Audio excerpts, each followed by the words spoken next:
सलाम Pakistan 24 news HD से मैं हूं आमिना असलम और मैं हूं तनसीर जैदी। हेडलाइंस आप जान चुके हैं, बुलेटिन का बाकायदा आगाज करेंगे बड़ी खबर के साथ। वजीर आजम इमरान खान का कोरोना टेस्ट मुस्बत आ गया है। मुआविन खसूसी डॉक्टर फैसल सुल्तान का कहना है वजीर आजम ने खुद को घर में आइसोलेट कर लिया है। तो आपको बता रहे हैं वजीर आजम इमरान खान का कोरोना टेस्ट मुस्बत आ गया है। मुआविन खसूसी डॉक्टर फैसल सुल्तान का कहना है कि वजीर आजम ने खुद को घर में आइसोलेट कर लिया है। तो आपको आम खबर से अपडेट कर रहे हैं। वजीर आजम पाकिस्तान इमरान खान का कोरोना टेस्ट मुस्बत आ गया है। मुआविन खसूसी डॉक्टर फैसल सुल्तान का कहना है कि वजीर आजम ने खुद को घर में आइसोलेट कर लिया है। वजीर आजम पाकिस्तान ने 2 रोज कबल कोरोना वैक्सीनेशन भी लगवाई थी और आज उनका टेस्ट मुस्बत आ गया है। वजीर आजम इमरान खान का कोरोना टेस्ट मुस्बत आ गया है, जबकि तर्जुमान सिंध हुकूमत को जब ये खबर पहुंचाएगी तो उन्होंने वजीर आजम की सेहत के लिए दुआ भी की। उनको जब बताया गया कि वजीर आजम का कोरोना टेस्ट मुस्बत आया है तो मुर्तज़ा वहाब की जानिब से उनकी सेहत के लिए दुआ भी की गई। वजीर आजम इमरान खान का कोरोना टेस्ट मुस्बत आ गया है। मुआविन खसूसी डॉक्टर फैसल सुल्तान का कहना है कि वजीर आजम ने खुद को घर में आइसोलेट कर लिया है। कोरोना वायरस की सूरत हाल संगीन होती जा रही है। वजीर आजम पाकिस्तान इमरान खान भी कोरोना में मुब्तला हो गए हैं और उन्होंने घर में खुद को क्वारंटीन कर लिया है और डॉक्टर फैसल सुल्तान ने इसकी तस्दीक भी कर दी है। वजीर आजम पाकिस्तान इमरान खान का कोरोना टेस्ट मुस्बत आ गया है। मुआविन खसूसी डॉक्टर फैसल सुल्तान का कहना है वजीर आजम ने खुद को घर में आइसोलेट कर लिया है और दीगर जो इजलास है जिसमें वजीर आजम ने शिरकत करना थी उनको मुलतवी कर दिया गया है और सियासी सरगर्मियों को भी मुलतवी किया गया है।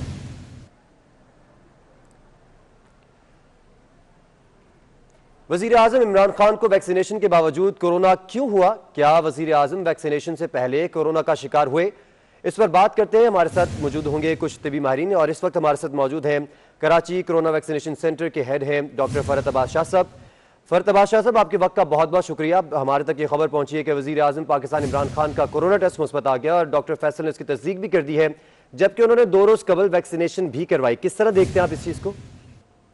नहीं, सबसे पहले तो मैं आपको इसकी ये एक बात बता दूं कि कोरोना की हमारे यहाँ 85% से 90% लोगों को अलामात जाहिर भी नहीं होती हैं, ठीक है। और इसका जो इंक्यूबेशन पीरियड है, ये इसकी अलामात जो जहर होती हैं, जिनमें जहर होती हैं, जो बाकी 10% या 15% लोग हैं जिनको कोरोना की अलामात जहर होती हैं, उनका जो मैक्सिमम लोग होती हैं 5 से 6 दिन या 14 दिन, 5 से लेके 14 दिन तक तो सिर्फ इसकी अलामात जाहिर होती हैं। तो अगर किसी ने, मेरा मतलब जिसको साइन एंड सिम्टम नहीं है और उसने वैक्सीन लगा ली है और दूसरे दिन वो कोरोना का टेस्ट पॉजिटिव, उसका कोरोना का उसने टेस्ट कराया और उनको कोरोना पॉजिटिव हो जाता है, तो ये एक नेचुरल सी बात है। तो इसमें कोई नहीं, क्योंकि समटाइम इसमें कोरोना की अलामात जाहिर नहीं होती हैं और इसकी अलामात अगर जिस बंदे को कोरोना हुआ भी हो उसको 5 से 6 दिन या 5 to 14 डेज में इसकी साइन एंड सिम्टम अपीयर होते हैं। जफर साहब, ये बताएगा कि अगर वैक्सीनेशन लगवाने के बाद जिस तरह से कोरोना हो भी जाता है तो क्या इस चीज़ की उम्मीद होती है कि इसके जो असरात हैं वो जल्दी ख़त्म हो जाएंगे या बंदा जल्दी रिकवर कर सकता है इस चीज़ से? नहीं, आप देखो ना, अगर सूरत हाल जो क्वेश्चन आपने मुझसे पूछा, एक बंदे को कोरोना हो गया है और उसको वैक्सीनेशन लगी हुई है, अगर सपोज उनको देखो ना कोरोना, तो अगर उनको 2 दिन पहले वैक्सीनेशन लगी है, उनको कोरोना तो जहरी बात है पहले का होगा, 5 दिन पहले का या विद इन 14 डेज से पहले का होगा, उनको साइन एंड सिम्टम अपीयर नहीं हुए होंगे ना, तो उसमें तो इस वैक्सीनेशन का फिर कोई रोल नहीं रहा होगा। अब ये जिन लोगों को कोरोना हो जाता है उसके लिए हम, मेरा मतलब है, फिर उसके 1 महीने बाद वेट करते हैं, उसके बाद हम जाके वैक्सीनेशन लगाते हैं और इसकी 2 डोजेज होती हैं। फर्स्ट डोज होती है, फिर 21 डेज के बाद साइनोफार्म की दूसरी डोज लगानी पड़ती है।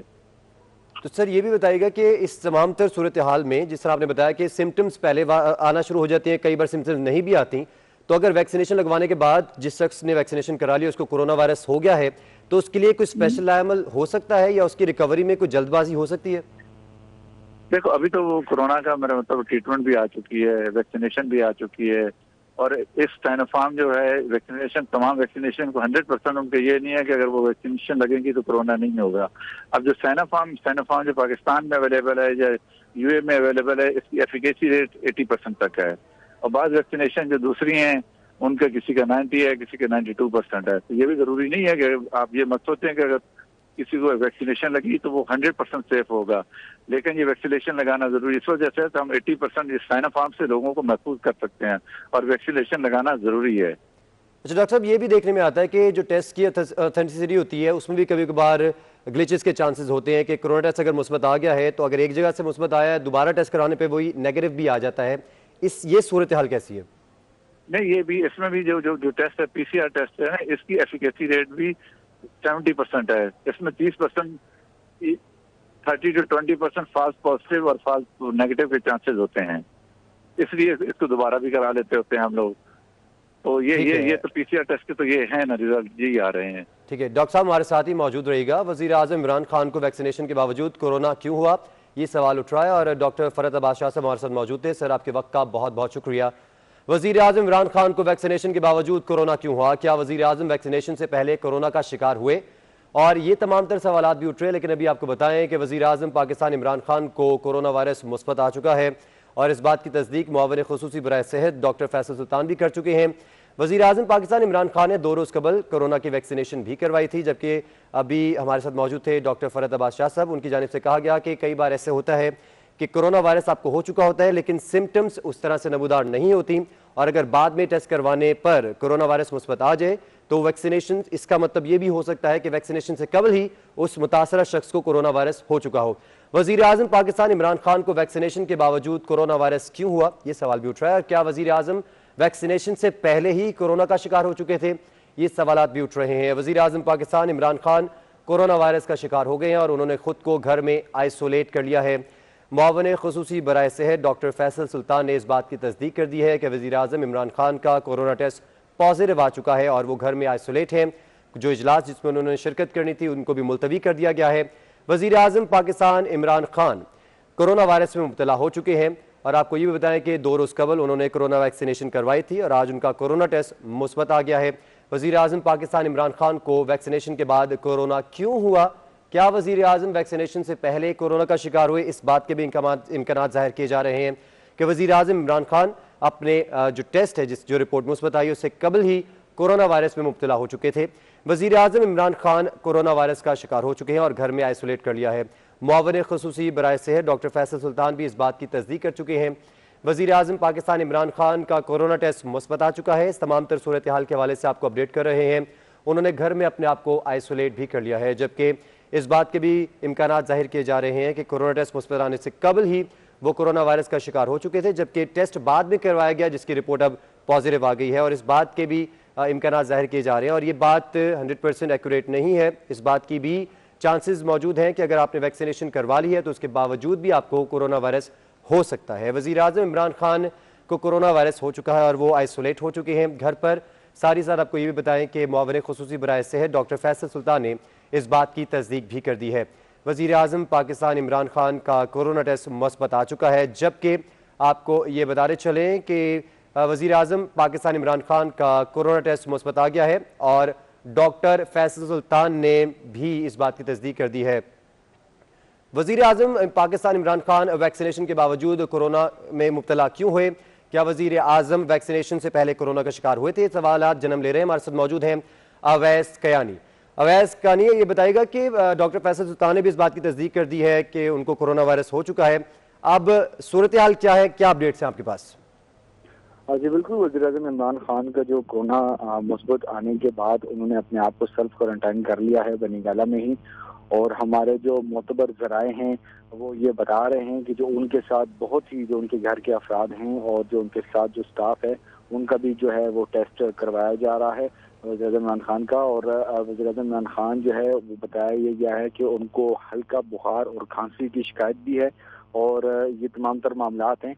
वैक्सीन के हवाले से बताया जा रहा है कि 2 दिन पहले जो वैक्सीन उनको जो लगाई गई थी, क्योंकि उनके साथ जो हमारा भी एक इंटरेक्शन हुआ था, तो उस वक्त तो इमरान खान जो है वो काफ़ी हशाश बशाश नज़र आ रहे थे, क्योंकि तकरीबन 1-1:30 बजे के करीब उन्होंने हमारे साथ इंटरेक्ट किया था, हमारे कुछ सवालात के जवाब दिए थे और उसके बाद शाम को जाके उन्होंने वैक्सीन लगाई थी। लेकिन आज उनका टेस्ट हुआ जो कि पॉजिटिव आया। अब इस पर बहुत से सवालात भी उठ रहे हैं, लेकिन बताया जा रहा है कि जो पहली डोज थी उसके बाद जो दूसरी डोज उनको लगनी थी वैक्सीन की। तो ये तमाम तर सूरत हाल है। वज़ीर आज़म इमरान खान ने अपने आप को सेल्फ क्वारंटाइन कर लिया है बनीगाला में ही, और उनके जो अहले खाना हैं और साथ जो स्टाफ हैं तमाम तर लोगों के बताया ये जा रहा है कि बनीगाला में जितने भी जो लोग मौजूद हैं, इंक्लूडिंग जो MS जो हैं और उनके जो स्टाफ है, सिक्योरिटी स्टाफ है, उन तमाम का जो है वो जो टेस्ट जो है वो आज ही लिया जा रहा है। दूसरी तरफ जो हमारे ज़राए बता रहे हैं कि ठीक है, अवैस कयानी हमारे साथ ही मौजूद मौजूद रहेगा। हमें ज्वाइन किया है vice chancellor university of health sciences doctor Javed Akram साहब ने। डॉक्टर साहब के वक्त का बहुत बहुत शुक्रिया। ये खबर सामने आ गई डॉक्टर साहब के वज़ीर आज़म पाकिस्तान इमरान खान कोरोना वायरस में मुब्तला हो गए हैं, घर में आइसोलेट हो गए हैं और उन्होंने 2 रोज़ कबल वैक्सीनेशन भी कराई थी।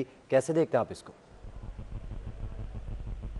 जी बहुत शुक्रिया जी। और ये अफसोसनाक खबर मुझे भी मिली और ये अल्लाह ताला सबसे पहले उनको रूह सेहत करे और जल्द से जल्द वो हमारी कंट्री को लीड करके दुआ करें। और ये भी मुझे मेरी नॉलेज में आया कि उनको 2 दिन पहले साइनोफार्म की वैक्सीन इंजेक्ट की गई।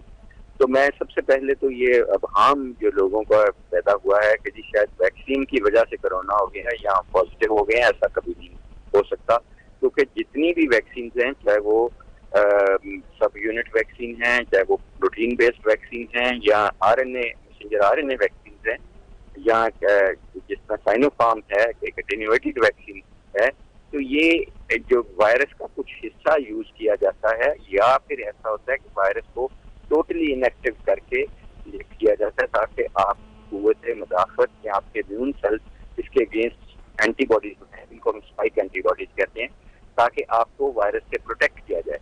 मेरा ये ख्याल है कि हमारे प्राइम मिनिस्टर साहब को या तो कोई अलामात होंगी बहुत मामूली या बिल्कुल ही अलामात नहीं होंगी, जिसका मतलब है कि इंक्यूबेशन पीरियड में होंगे। इंक्यूबेशन पीरियड इस वायरस का कोई 1 हफ्ते से 10 दिन है, जिसका मतलब है कि अगर आज किसी को वायरस लगती है तो उसको 1 हफ्ते बाद अलामात शुरू होंगी। तो ऐसा बहुत, क्योंकि हमने 18,000 लोगों का ट्रायल पहले कर चुके हैं और अभी भी हजारों लोगों का इस वक्त भी राइट नाउ हम यूएचएस कर रही है।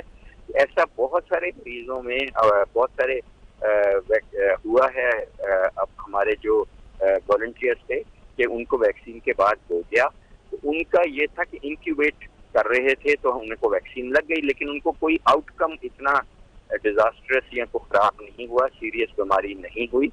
तो मेरा ख्याल है यही इधर हुआ होगा। इसी की वजह से जो आजकल हम वैक्सीन लगा रहे हैं, जिसमें आपके सिटी ग्रुप के बहुत सारे लोगों ने वॉलंटियर के तौर पे एनरोल भी हुए हैं, तो इस वैक्सीन का प्रोटोकॉल इसलिए चेंज किया गया कि हर किसी को वैक्सीन लगाने से पहले हम पीसीआर कर रहे हैं और एंटीबॉडीज कर रहे हैं, और उनका दोनों का नेगेटिव होना जरूरी है आपको वैक्सीन लगाने से पहले। तो मेरा ख्याल है कि प्राइम मिनिस्टर साहब का ड्यूरिंग द इंक्यूबेशन पीरियड उनको वैक्सीन लग गई, लेकिन इसका इंशाल्लाह उनको कोई आउटकम इतना खराब नहीं होगा। दूसरी डोज उनको जाहिर है जब वो बिल्कुल रूबस सेहत हो जाएंगे उसके कोई 6 हफ्ते बाद लगनी चाहिए, ताकि उनको आइंदा के लिए वबा जल्द से चेकअप करें। आमीन। अच्छा डॉक्टर साहब, ये भी बताएगा कि कुछ लोगों में, कुछ पेशेंट्स में ये भी देखने में आता है कि वैक्सीनेशन के बाद उनको कुछ इस तरह के इफेक्ट्स होते हैं, कुछ बुखार वगैरह, नज़ला वगैरह वैक्सीनेशन के बाद। तो क्या वज़ीर आज़म को भी वैक्सीनेशन के बाद कहीं यही सिम्टम्स तो नहीं, या फिर वाकई ये कोरोना वायरस में ही श्योरिटी होगी इसकी?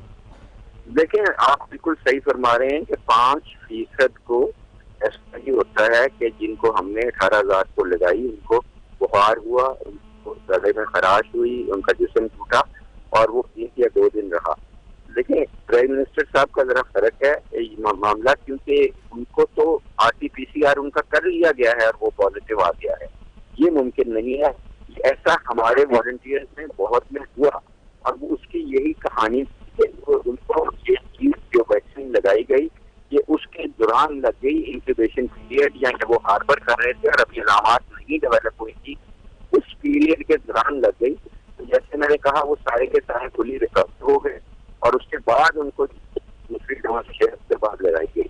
तो इसीलिए यही चीज देखते हुए हम को खत्म करते हुए, क्योंकि जब हमारे किसी वॉलंटियर को ये हो जाता है तो हम ये समझते हैं कि एंड पॉइंट रीच हो गया है, तो हम उसको अनब्लाइंडिंग कर देते हैं और उसको हम शुरू कर देते हैं स्टडी के।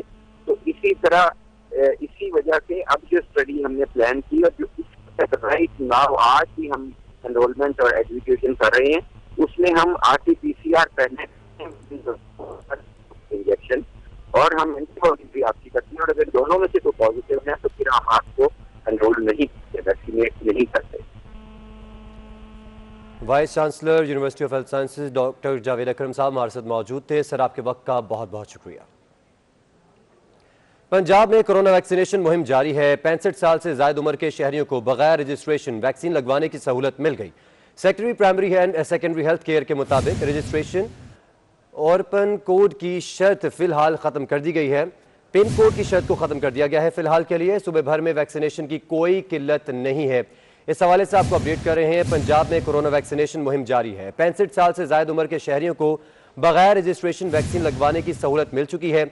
Secretary primary and secondary health care के मुताबिक रजिस्ट्रेशन और पिन कोड की शर्त फिलहाल खत्म कर दी गई है, जो कि एक सहूलत है शहरियों के लिए। सुबह भर में वैक्सीन की कोई किल्लत नहीं है, ऐसा बताया जा रहा है secretary primary and secondary health care की जानिब से। और अब आपको बताएं, इस्लामाबाद में जदीद तरीन ultra cold chain storage system की तनसीब जारी है। Ultra cold chain storage freezer की 15 शहरों में तनसीब की जाएगी। 2 ACC freezer federal EPI NIH में नस्ब किए जाएंगे, जबकि लाहौर, रावलपिंडी, फैसलाबाद, मुल्तान, गुजरावाला में फ्रीजर जो है वो तनसीब किए जाएंगे। इस्लामाबाद में जदीद तरीन ultra cold chain storage system की ये तनसीब जो है वो जारी है। इसी पर मजीद तफसीलात सबा बजीर से जान लेते हैं। सबा, तफसीलन आगाह कीजिएगा हमें। सिस्टम की तनसीब का जो अमल है वो जारी किया गया है। अल्ट्रा कोल्ड चेन स्टोरेज फ्रीजरों की 15 शहरों में तनसीब जो है वो की जाएगी और ये फ्रीजर जो है लाहौर, रावलपिंडी, फैसलाबाद, मुल्तान, गुजरावाला में जो है वो रखे जाएंगे। कराची, हैदराबाद में ACC फ्रीजर जो है वो भी रखे जाएंगे। पेशावर, सवात, एबटाबाद में भी ACC फ्रीजर जो है वो रखे जाएंगे। पाकिस्तान को ultra cold chain vaccine storage freezer जो है वो यूनिसेफ ने मुहैया किए हैं और अल्ट्रा कोल्ड चेन फ्रीजर में फाइजर कोरोना वैक्सीन जखीरा की जाएगी। जी सबा बजीर पहुंच सकते हैं अपडेट करने के लिए। मुस्लिम लीग नून और JUI के दरमियान टेलीफोनिक राब्ता, मौलाना फजलुर रहमान और मरीम नवाज के दरमियान मुलाकात तय हो चुकी है। मुलाकात कल जाती उम्रा में होगी। मौलाना आज पेशावर से लाहौर पहुंचेंगे। तो आपको बता रहे हैं, मुस्लिम लीग नून और JUI के दरमियान टेलीफोनिक राब्ता हुआ है। इसी राब्ते से मुताल्लिक मजीद तफसीलात उस्मान खान से जान लेते हैं। उस्मान, बताइएगा। जी बिल्कुल, सेनेट में जो इंतखाबात हुए और उसके बाद की जो सूरत हाल है, जिसके बाद PDM मुख्तलिफ वजूहात की बिना पर तनाज़ात का शिकार हुई। उसके बाद PDM के सरबराह मौलाना फजलुर रहमान एक बार फिर मुतहरिक हुए और उन्होंने आज मुस्लिम लीग नून के साथ जो JUI का रब्ता हुआ है, जिसके बाद मौलाना फजलुर रहमान और मरीम नवाज के दरमियान कल जाती उमरा रायवंड लाहौर में एक अहम मुलाकात तय पाई गई है। और उस मुलाकात में जो पीपल्स पार्टी की जानिब से जो एक पैगाम पहुँचाया गया था PDM की क़यादत को कि एक दरमियाना रास्ता निकाले ताकि पीपल्स पार्टी भी इसी PDM का हिस्सा रहे और वो मुस्तकबिल में मिलकर आगे जो तहरीक है इसको चलाएं।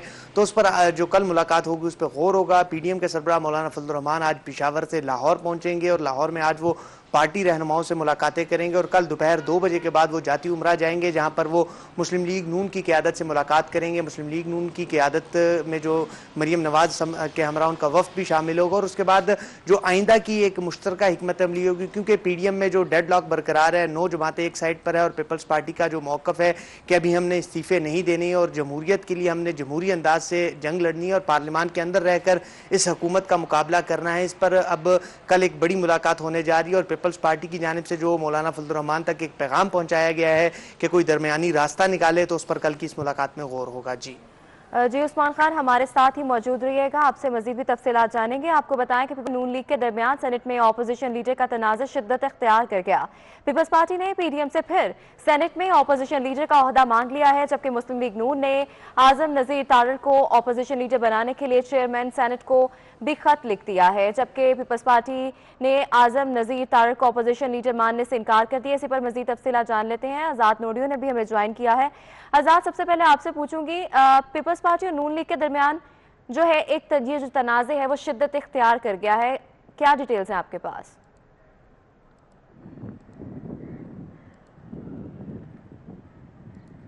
जी बिल्कुल, पाकिस्तान पीपल्स पार्टी ने मुस्लिम लीग नवाज की जानब से सेनेटर आज़म तारड़ को जो जितवाया है पंजाब से, वहाँ पर उस हवाले से पाकिस्तान पीपल्स पार्टी ने इस वक्त उनके एतराज़ात सामने आए कि इससे कबल पाकिस्तान पीपल्स पार्टी को मुस्लिम लीग नवाज ने इसके नाम पर कोई मुशावरत नहीं की, लेकिन इस वक्त मुस्लिम लीग नवाज ने आज़म तारड़ को जो है ऐवान बाला में कायदे हिज़्ब इख्तिलाफ जो है नामजद करने के हवाले से भी पाकिस्तान पीपल्स पार्टी के अहम रहनुमाओं से उन्होंने बातचीत की है, जिसमें कहा है कि मुस्लिम लीग नवाज एज़म तारड़ को कायदे हिज़्ब इख्तिलाफ जो है सेनेट में लाना चाहती है। लेकिन पाकिस्तान पीपल्स पार्टी ने एज़म तारड़ के नाम पर सख्त खदशात जाहिर किए हैं, उसके नाम की सख्त मुखालफत कर दी है। पाकिस्तान पुलिस पार्टी ने मौक़िफ़ अख्तियार किया है कि इस वक्त जो सेनेट में अक्सरियत है जो पाकिस्तान पीपल्स पार्टी के और अपोजिशन लीडर का हक भी पाकिस्तान पीपल्स पार्टी का बनता है। लेकिन एज़म तारड़ के अलावा कई ऐसे सीनियर रहनुमा मुस्लिम लीग नवाज के मौजूद हैं, लेकिन एज़म तारड़ के नाम पर इसलिए एतराज़ है कि एज़म तारड़ शहीद मोहतरमा बेनज़ीर भुट्टो कत्ल केस के जो मुलजमान थे उनका वकील था। उनकी पीपल्स पार्टी का कहना है कि उनकी रिहाई में उनका अहम किरदार है, जिसके बायस उसको वो कबूल नहीं करेंगे। कुछ देर कबल पाकिस्तान पीपल्स पार्टी के रहनुमा मुर्तज़ा वहाब ने भी इसके नाम पर एतराज़ किया है कि मुस्लिम लीग नवाज के पास कई ऐसे रहनुमा दीगर मौजूद हैं, तो एज़म तारड़ को उस जगह पर लाने की क्या ज़रूरत है। इस लिहाज से पाकिस्तान पीपल्स पार्टी के बाद रहनुमाओं ने आज़ाद हमारे साथ ही मौजूद रहिएगा। उस्मान, आपकी तरफ बढ़ूंगी। उस्मान, बताइएगा, आज़म नज़ीर तारड़ को अपोजिशन लीडर बनाने के लिए चेयरमैन सेनेट को खत भी लिख दिया गया है। जी बिल्कुल, मुस्लिम लीग नून ने आज़म नाज़ीर तारड़ को जो है वो कायदे हिज़्ब इख्तिलाफ सेनेट में बनाने के लिए चेयरमैन सेनेट को भी ख़त लिख दिया और जो अपोजिशन के सेनेटर्स हैं उनसे भी दरख्वास्त कर दी है, क्योंकि जो फार्मूला पीडीएम के दरमियान तय पाया गया तो उसके मुताबिक कायदे हिज़्ब इख्तिलाफ का ओहदा मुस्लिम लीग नून के पास जा रहा था। तो मुस्लिम लीग नून ने अब बाकायदा तौर पर अपने अरकान से जो सेनेटर्स हैं उनसे दस्तखत करवा कर चेयरमैन सेनेट को तहरीरी तौर पर आगाह कर दिया है कि अपोजिशन की जानिब से आज़म नज़ीर तारड़ जो है वो उम्मीदवार होंगे। जबकि इस हवाले से पीपल्स पार्टी का जो मौक़िफ़ सामने आ रहा है कि उनका कहना है कि हम एक बड़ी जुमात है अपोजिशन की और मुस्लिम लीग नून के पास कौमी असम्बली में कायदे हिज़्ब इख्तिलाफ की नशिस्त भी मौजूद है और चेयरमैन पब्लिक अकाउंट्स कमेटी भी नून लीग के पास है, तो हमें जो है वो कायदे हिज़्ब इख्तिलाफ की सीट दी जाए। मगर मुस्लिम लीग नून इस बात पर बज़िद है, उनका कहना है कि फार्मूले के तहत कायदे हिज़्ब इख्तिलाफ का ओहदा हमारे पास आएगा। और मुस्लिम लीग नून ने बाज़ाब्ता तौर पर पीडीएम में शामिल तमाम तर्जमातों के जो सरबराहान है उनको आगाह कर दिया और उनको ये भी हिदायत की है कि वो पीर के रोज़ तक तहरीरी तौर पर जो है लिख कर चेयरमैन सेनेट को और सेनेट सेक्रेटरी को आगाह करे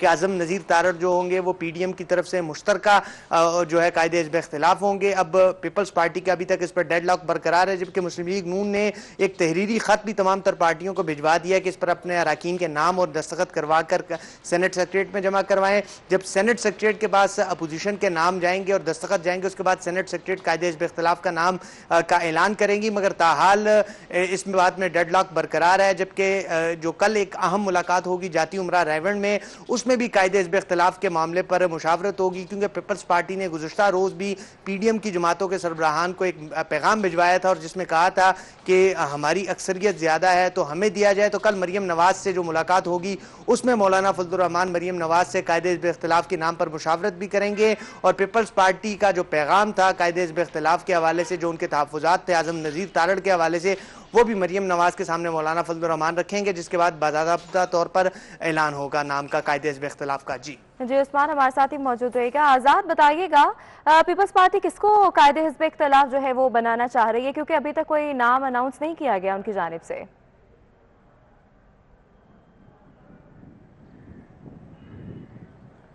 जी बिल्कुल, पाकिस्तान पीपल्स पार्टी ने इस वक्त जो सूरत सामने है उसमें एज़म नज़ीर तारड़ के नाम पर सख्त एतराज़ात किए हैं, लेकिन पाकिस्तान पीपल्स पार्टी ने ताहाल अपोजिशन लीडर की पार्टी की जानब से नामजद के हवाले से किसी किस्म की कोई मुशावरत यानी कोई इजलास वगैरह नहीं हुआ है। लेकिन इस वक्त जो डेडलॉक है ख़ासतौर पर वो पीडीएम के जमातों के दरमियान है, क्योंकि पाकिस्तान पीपल्स पार्टी पीडीएम का हिस्सा है, इसलिए पीडीएम की जो दीगर रहनुमा है उनकी जानब से पीपल्स पार्टी से किसी किस्म का कोई रब्ता नहीं किया गया। लेकिन इस वक्त जो रब्ते हुए हैं मुस्लिम लीग नवाज के रहनुमाओं के पाकिस्तान पीपल्स पार्टी के कुछ रहनुमाओं से हुए हैं, लेकिन बाज़ाब्ता तौर पर एज़म तारड़ के हवाले से पीपल्स पार्टी की क़यादत से आसफ अली जरदारी या बिलावल भुट्टो जरदारी से किसी किस्म का किसी रहनुमा की जानब से कोई रब्ता नहीं किया गया। लेकिन ख़त किताबत की बात है वो इस हद तक मौजूद है, लेकिन पाकिस्तान पीपल्स पार्टी आसफ अली जरदारी से जो पीडीएम के सरबराह हैं मौलाना फजलुर रहमान या मरियम नवाज या किसी की जानब से किसी किस्म का कोई रब्ता ताहाल नहीं किया गया। लेकिन ये कहा जा रहा है कि पाकिस्तान पीपल्स पार्टी अक्सरियत जमात है सेनेट में, इस लिहाज से सेनेट में जो कायदे हिज़्ब इख्तिलाफ होगा पाकिस्तान पीपल्स पार्टी का होगा। पीडीएम का जो फैसला था वो माजी का था,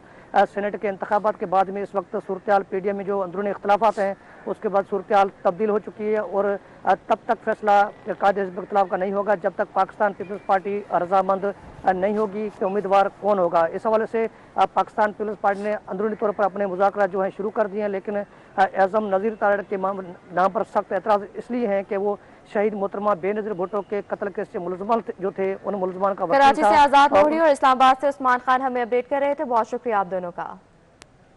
लीगी रहनुमा जावेद लतीफ के खिलाफ गद्दारी के मुकदमे का मामला। गद्दारी का मुकदमा दर्ज करवाने वाला पीटीआई का साबिक जनरल काउंसलर निकला। जमील सलीम यूनियन काउंसिल 234 से पीटीआई टिकट पर काउंसलर मुंतखब हुआ था। इस तमाम तर मामले में हमारे साथ मौजूद हैं उमर असलम। उमर असलम बताएगा कि अब गद्दारी का मुकदमा दर्ज किया गया है नूली के रहनुमा पर, तो इस हवाले से बताएगा। और ये भी सामने आ गया कि पीटीआई के काउंसलर ने ये मुकदमा दर्ज करवाया है।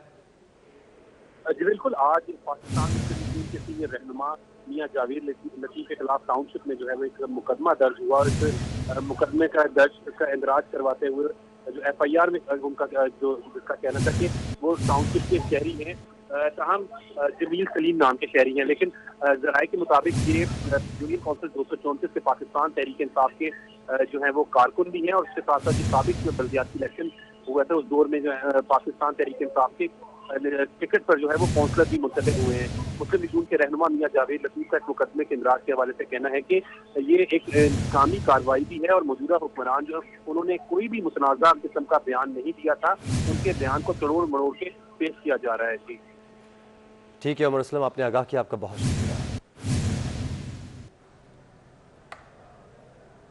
Senior anchor person Hamid Mir ने ट्वीट किया है। उन्होंने कहा है कि डिफेंस ऑफ ह्यूमन राइट्स के ज़ेर एहतमाम इस्लामाबाद में कौमी सेमिनार हुआ। सेमिनार में लापता अफराद की बाजियाबी के लिए कायम कौमी कमीशन के सरबराह जस्टिस रिटायर्ड जावेद इकबाल को ओहदे से हटाने का मुतालबा किया गया। शुरका ने कमीशन के बाइकआउट का भी ऐलान किया। शुरका ने जस्टिस रिटायर्ड जावेद इकबाल को लापता अफराद की बाजियाबी के कौमी कमीशन की सरबराही से हटाने का मुतालबा मुतफिका करार देकर जरिया किया है। इस हवाले से आपको अपडेट करते चले। Senior anchor person Hamid Mir ने ट्वीट किया कि डिफेंस ऑफ ह्यूमन राइट्स के ज़ेर एहतमाम इस्लामाबाद में कौमी सेमिनार हुआ। सेमिनार में लापता अफराद की बाजियाबी के लिए कायम कौमी कमीशन के सरबराह जस्टिस रिटायर्ड जावेद इकबाल को ओहदे से हटाने का मुतालबा किया गया। शुरका ने कमीशन के बाइकआउट का भी ऐलान किया। शुरका ने जस्टिस रिटायर्ड जावेद इकबाल को लापता अफराद की बाजियाबी के कौमी कमीशन की सरबराही से हटाने का मुतालबा मुतफिका करारदाद के जरिए किया है। और अब आपको बताएं, अमेरिकी सदर जो बाइडेन का कहना है कि सदारत संभालने से कबल हदफ था कि बतौर सदर पहले 100 दिन में 100 मिलियन अफराद को कोरोना वैक्सीन लगाएंगे, लेकिन खुशी है कि यह हदफ कुल 58 दिन में हासिल कर लिया जाएगा। तो आपको बताएं कि अमेरिकी सदर जो बाइडेन का कहना है सदारत संभालने से कबल हदफ था कि बतौर सदर पहले 100 दिन में 100 मिलियन अफराद को कोरोना वैक्सीन लगाएंगे, लेकिन खुशी है कि यह हदफ कुल 58 दिन में हासिल कर लिया जाएगा। पाकिस्तान के आलमी शोहरत याफ्ता क्रिकेट एम्पायर अलीम डार ने बैन अल-अक़वामी सतह पर 400 मैचेस को सुपरवाइज करने का नया रिकॉर्ड कायम कर दिया है। अबू धाबी में जिम्बाब्वे और अफगानिस्तान के दरमियान तीसरे T20 मैच की एम्पायरिंग कर रहे हैं, जो उनका मजमूई तौर पर 400वां इंटरनेशनल क्रिकेट मैच है। ICC और पाकिस्तान क्रिकेट बोर्ड ने उन्हें 400 इंटरनेशनल मैचेस की एम्पायरिंग पर मुबारकबाद भी पेश की है, जबकि अलीम डार अब तक 136 टेस्ट, 211 वनडे और 53 T20 इंटरनेशनल मैचेस सुपरवाइज कर चुके हैं। और अब आपको बताएं, हुसूले इल्म के लिए उम्र की कोई कैद नहीं होती। मर्दान के हाजी सैयद बादशाह 72 साल की उम्र में वफाक मदारिस असफिया से फारिगुल तहसील हो गए। सैयद बादशाह का कहना है कि वापडा से रिटायरमेंट के बाद शौक पैदा हुआ। दस्तारबंदी तकरीब में मदरसे की जानिब से फरागत का दस्तार पहनाया गया। और अब आपको बताएं, थर रंग फेस्टिवल का दूसरा दिन थर सकाफती हुस्न से जाग उठा। पाक फौज के जवानों की परेड पर आवाम ने खूब दाद दी। फूलों की नुमाइश ने फेस्टिवल में मजीद रंग भी भर दिए। इसी पर मजीद तफसीलात जान लेते हैं गुलाम रसूल से। गुलाम रसूल, बताइएगा। करके सकाफती रंगों और सकाफती रिवायतों से सजा थर फेस्टिवल आज दूसरे दिन भी जारी है। थरपारकर के जो मुख्तलिफ देहात के लोग हैं वो बड़ी तादाद में इस फेस्टिवल को एंजॉय करने के लिए पहुँचे। थरपारकर के जो बच्चे हैं उन्होंने अपने रिवायती जो रक्स है उसका मुजाहरा किया है। पाक आर्मी के जवानों ने अपने परेड का मुजाहरा किया है। ऊँट मार्च हुई है, यहाँ पर बाइक रेस हुई है। उसके अलावा थरपारकर के जो मुख्तलिफ हुनरमंदी है और थरपारकर के मुख्तलिफ अशिया हैं, जिसमें सब्ज़ी है और दीगर के जो स्टॉल कायम किए गए हैं, जिन पर शहरियों की बड़ी तादाद ने शिरकत की है। और थरपारकर के जो बच्चे हैं उन्होंने इस मेले में खूब इंजॉय किया है। और जो ये फेस्टिवल है ये दूसरे रोज़ भी अपने भरपूर रंगों से जारी है। जी गुलाम रसूल, बहुत शुक्रिया आपका। आपको बताएं कि